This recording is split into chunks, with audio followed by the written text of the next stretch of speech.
Hello, it's Ren Presents time. I'm your host, Ren, and today we continue with the Shadow Tech Goddess, Part 2, Chapter 8, Point of Light. Last week, we took a psychedelic journey into the bottom of Magravine Chasm.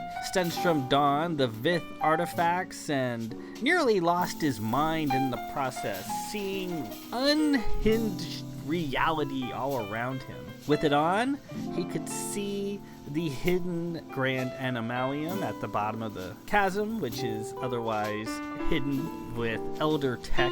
It's not an illusion per se, it's just an altered bit of perception. And at the bottom, he sees this automated factory creating animals at a measured rate, and they're dung all over the floor, and a bunch of goats leaving as he woke up. And he encounters a projection or a transaction of thought of the Grand Abbess of Magravine. The Black Abbess, the enemy.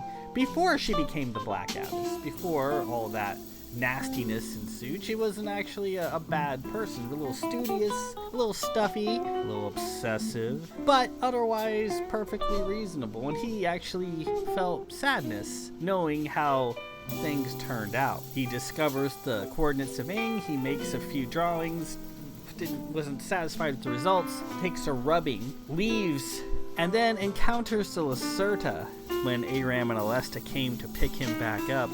And then our good friend Hannah Ben Sherlam, once again voiced by the incomparable Cass Peace, demands the location of Ing, or Aram and Alesta are going to get killed. He shows the drawings to Lacerta and also slips a pewter charm from the Angry Miser of a stoutback, which hits the ground and erupts into life, grabbing the Lacerta by the head and thrashing her about, and then they take their leave, and that's where we left off. This chapter 8, Point of Light, we actually see if we can figure out where Ing is located. And I like chapters like this. I like discovery, finding lost things, and here's where we make some progress to that end.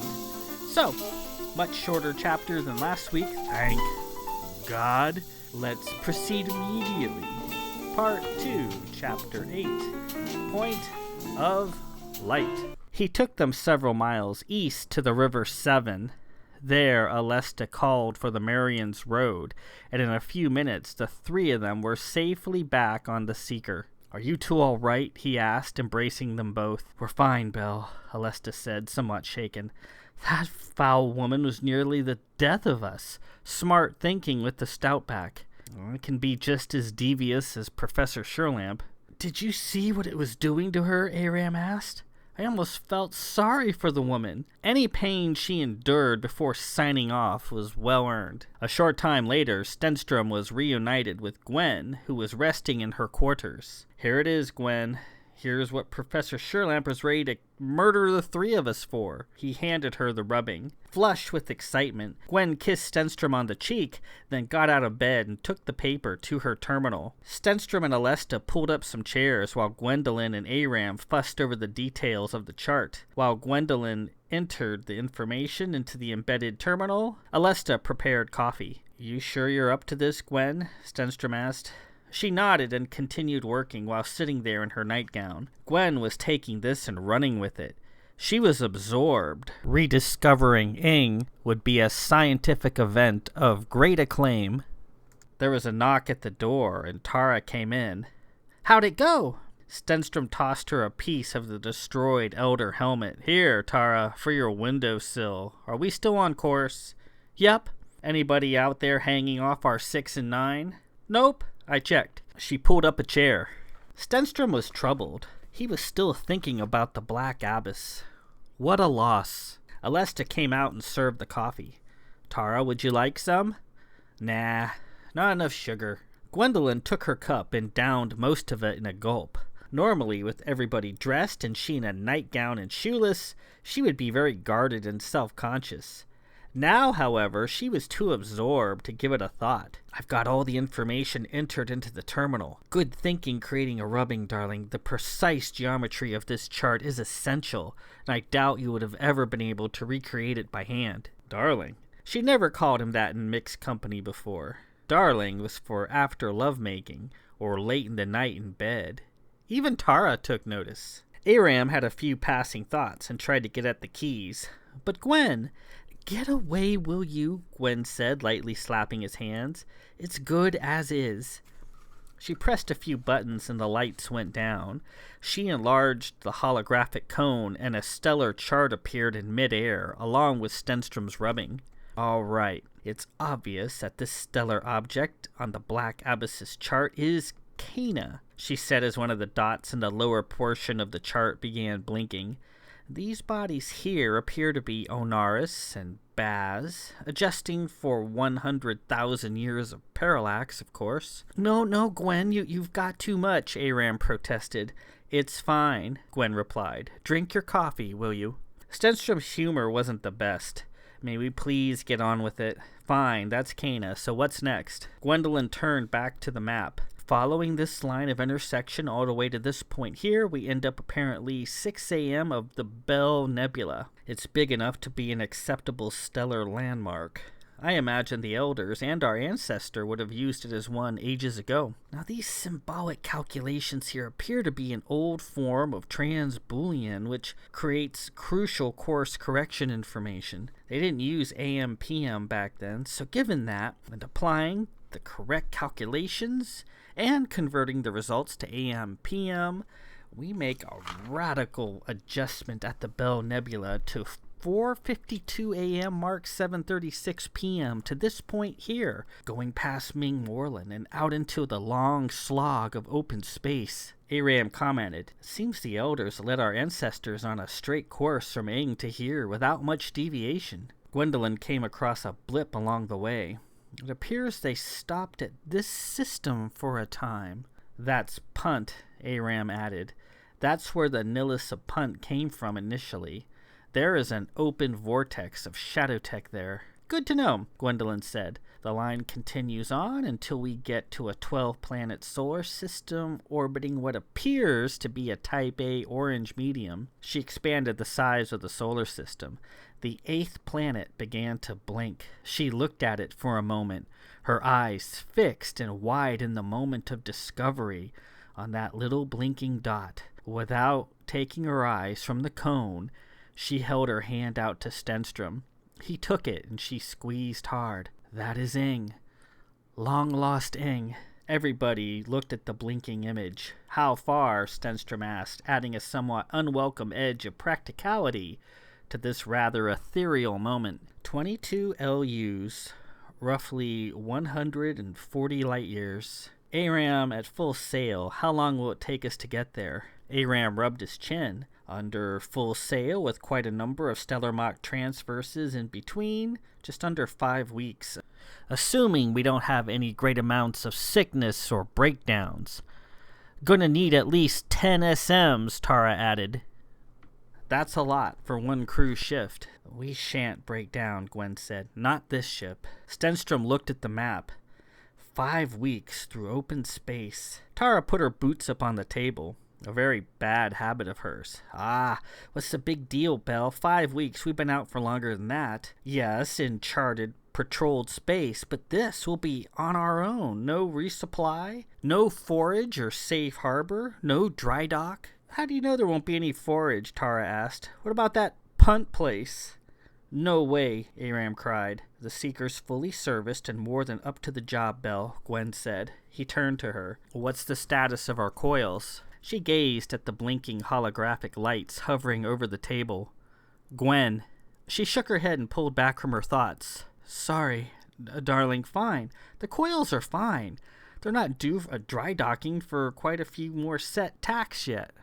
We're good to go. Stenstrom remembered being far from the League during the Kestrel affair with Captain Davidge. The New Faith, Davidge's ship, had been cast far out into kestrel space with a month-long journey ahead of them. He remembered it being a very lonely feeling to be so far from home, and the New Faith was a faster ship. Everybody looked at him. I'd say we make sail for Planetfall and load out for a long voyage, then head off. Alesta finished her coffee and lit it up. Why all this talk of long treks in virgin space? Belle, again, you have our favor. You can go that far out, Alesta? We can go anywhere we choose. We simply must have seen our destination with our own eyes. Anywhere we've seen, our road can go. Gwen stood. There's the telescope in the tower. Would that count? Seeing Ing is merely a point of magnified light? Alesta smiled. Yes. Gwen stood.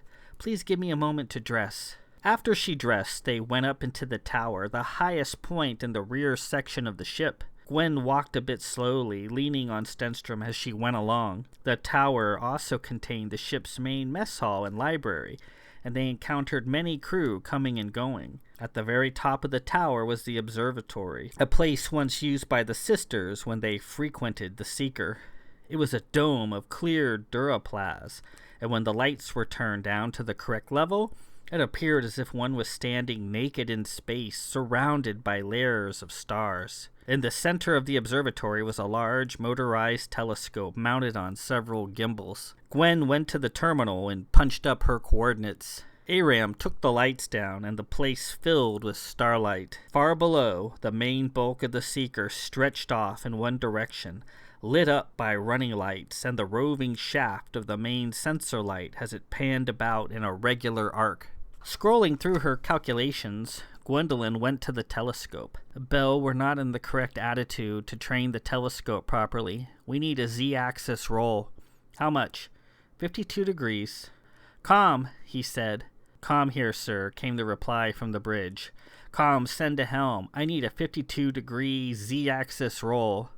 Aye, sir. After a moment, the stars moved in unison as the ship rolled. Gwen stood by the telescope, her hands shaking a bit. When the roll completed, she finished entering her coordinates. The telescope came to life and glided around, its cylindrical tube pointing up into the starboard side. She put her face into the viewfinder and made small adjustments, moving the knobs with the pads of her fingers. Gwen erupted into a smile. There it is.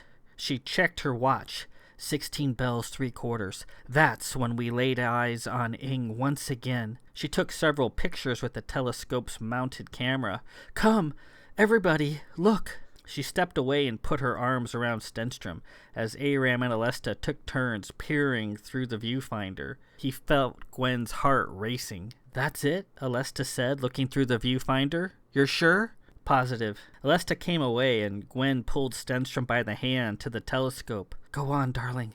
Take a look. He put his face into the viewfinder and saw a vast ocean of stars. Caged in the crosshairs was a small, nondescript orange point of light. That's Ing's star, Belle. Relax your eye, and you'll see several smaller points of light appear at its axis. Ing is the 8th one out to its right. He fussed with the viewfinder and tried to relax. I don't see anything. Have patience. He tried again. Several tiny points of light emerged. One of them was Ing, a long way off. So, Alesta, having seen Ing through the telescope, you believe we may use your star's road to go there? She was ecstatic. Yes, we can go at our leisure. We can walk there this very day. He shook his head. All that space and distance meaningless. Well then, if we are favored, then we are honored. Let's enjoy lunch and then go. I need to rest up a bit, Gwen said. You're not going anywhere, Gwen. You're still recovering. I am coming, Belle. It will be said in posterity that Lord and Countess Belmont, along with Lord and Lady Aram and Tara de la Anderson of Baz, were the first to touch foot on Ing in over 100 millennia. I don't care if you have to prop me up and carry my fedula. I will be there at your side. And if you have to work extra hard to preserve my life for some reason, then that's on you. Now let's eat. I'm starving. Stenstrom stared at his plate of beef and mashed potatoes in disbelief. Come, he said. Locate Lord Aram and Lady Alesta. "Aye, sir," came the reply from the mess hall ceiling. "They are not aboard the ship, sir." He ran a disgruntled hand through his hair. "I should have known it wouldn't be this easy." "What happened?" Gwen asked, holding her fork. Aram said he'd received an urgent private message, and then they went to his quarters to take it. Now poof, they're gone, and the road is gone with them. Aram and Alesta's unfinished and abandoned lunches sat cold on the table. Tara was nonplussed, probably off helping you in some other reality. "Great good that does me here in this one." Gwendolyn didn't seem bothered either. "Then, if that's the case, we'll have to cut anchor and sail." "We can't just cut anchor and sail, Gwen. We need provisions. We're not loaded out for a long trip. We're going to have to dock, and the loading will take at least 3 days. Gwendolyn sighed. 3 days, and I'm certain Professor Sherlamp will harass us the entire time. She looked at her hands. "I suppose I've been a bit selfish as of late. I got caught up in all the excitement. You and Aram and Alesta could have been hurt or killed, and all because of me. I need to apologize to them the moment they return. A day or two ago I would have been inclined to agree with you, but after hearing Duval's ravings, this quest to Ing is a race we have to win, and I don't think Professor Sherlamp will be a problem for the next few days." "Why not?" "Because the rubbing I gave you wasn't the only drawing I did. I made several when I realized I couldn't get the details down accurately enough to be copying freehand. The Lacerda showed one of the bad drawings to Professor Sherlamp, so right now she's spinning her wheels, looking in the wrong direction." "Belle, I love you!" Gwen cried. "So now is the time to act before Sherlamp figures out what the deal is. Tara, let's come about and make sail for Planetfall. We'll go low rent, make berth in a dock seldom used by fleet traffic. We'll kit out there for a protracted voyage, taking at least 10 months' worth of provisioning." 10 months is a bit excessive, wouldn't you say, Belle? "We'll fill an extra cargo hold if we have to. I want nothing left to chance. 10 months will exceed our fleet rations." "I'll pay for it personally then. I have quite a few hidden caches of money stashed about, as I'm certain Sherlamp is monitoring the Belmont coffers. While we're down, Gwen, I want a complete inspection of the SM coils, tip to top." "Belle, that'll take days." "Then let it take days." She gruffed. "Fine. However, if I'm going to be stuck in the engineering bay performing a battery of pointless tests, after I've already told you our engines are fully serviceable, when I could be on the town with my betrothed, then you're going to be down there with me observing the procedure. I insist." "Captain." "Agreed. We'll have at least another 2 weeks before my father eases his grip on the George Parr. By then, we'll be gone into parts unknown, leaving him and the professor well behind. Tara, if anyone gets curious, leak a rumor that our destination is the Hedgepeth." "Okay, Belle." They finished their lunch, Gwen happily chattering about their soon-to-be-realized discovery, and Tara talking about some clubs she knew on Planetfall. Stenstrom gazed at Aram and Alesta's unfinished lunches. He had a feeling that this time they were going to be gone for a while. And with that, we conclude Part 2, Chapter 8, Point of Light, short and sweet, as I promised. So you didn't think I was going to make it that easy, did you? You think I was going to let Stenstrom just sashay down the Marian's Road? No, not in this book. They're going to have to do it the hard way. I figure if Alesta just summoned the road and they just stepped out onto Eng, that's not a story. That's not a heroic tale. That's going on an errand. No. They're going to have to slog it out. And they know at this point, Professor Sherlamp isn't done with them, and she's going to be monitoring their every move. So while they're down, getting their provisions, getting their coils checked, they're going to be dealing with the professor a lot, they figure. She's going to have spies. She's going to have saboteurs, possibly. Assassins. The Lacerda is still out there, maybe, if she wasn't killed by the Stoutback, and all sorts of other agents under her employee. So that's going to be a long 3 days. They're going to Planetfall, which is a gas giant, a very dangerous planet, actually, just because of its gravity and its radiation. There's 3 floating continents that orbit the upper atmosphere of Planetfall, mining elements. Planetfall is rich and lots of ionized gaseous elements because of all the moons and planets and ships that have been swallowed up by it. There is Z-N-Car, Hoffman Plate, and Deckard. Whew. I'm like, do I remember the names of the 3 continents? And they are headed for Hoffman Plate, which is supposedly not one that the fleet uses very often. The fleet uses Z-N-Car more often. And they're going to load the ship up for a long... Stenstrom's worried, that going out... it's basically the same as sailing a windjammer off into the unknown. You're going to be on your own. When flying around in the League, it's pretty simple. There's a lot of space to cover, a lot of distance, but ports of call are never that far away, and other ships are never that far away should you need help. Usually a tour in the League only lasts for a few days without ending up somewhere where you can dock, you can resupply. Captain Davidge in the Temple of the Exploding Head had the exact same problem. His ship wasn't prepared to be away from the League. He didn't have any food. They had to find game worlds, or green worlds as they called them, to search for food. It's not easy feeding 1,000 people in space. It takes a lot of logistics, so that's what he's worried about. Gonna have Gwen check the coils, make sure everything's good. That comes from my old military days, is the various fighter planes and stuff we worked on. They had a set number of tacks that they were good for before you had to take it out and do maintenance on the engines. Jet engines are never too far away from a maintenance tack, a maintenance set. Same thing. So next week we continue part 2, chapter 9, Hoffman Plate, and we are almost done with part 2. I'm just checking here.